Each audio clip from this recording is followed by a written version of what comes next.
dhegayso si fiican. waxaad leedahay waxaan sugayaa fursad, laakiin ii sheeg yaa kuu ballanqaaday inay iman doonto. qofna runtaa dhabta ahi waa mid fudud in la fahmo, laakiin waa culays in la aqbalo. fursad la helo maaha runaantii wax sugitaan ku yimaada, waa wax runaantii la dhiso.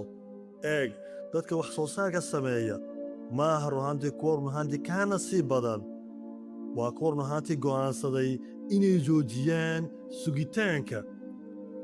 waxay bilaabeen iyagoo waxba haysan, xidhiidh haysan, lacag haysan, cid taageerta haysan, laakiin waxay lahaayeen hal shay: go'aan bay lahaayeen runaantii.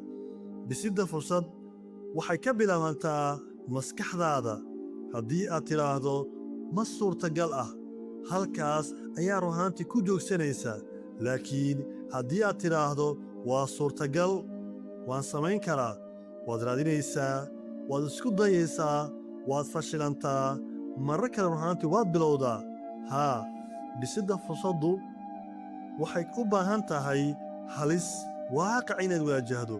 waxay u baahan tahay inaad la hadasho dadka kale, in aad bilowdo mashruuc, inaad barato xirfad cusub, inaad samayso wax dadka kale runaantii ay ka cabsadaan. haddaba fursad ma rabtaa? haddaba dadaal, ficil samee, bilow wax soo saar, baro xirfad, noqo runaantii qof muuqda oo waxtar bulshada ku leh. ma tihid geed meesha ku mudad, dhaqaaq. adduunku wuxuu abaalmariyaa kuwa ficilka sameeya. dhegayso tan: albaab kasta oo xidhan maaha dhammaad, waa farriin. adiga ayaa albaab runaantii cusub furi kara. maanta jooji sugitaanka, ku bilow wax yar, laakiin hadda bilow. sababtoo ah fursaddu maaha runaantii wax si lama filaana ku yimaada, waa wax aad adigu runaantii dhisto adigoo ficil iyo dadaal samaynaya.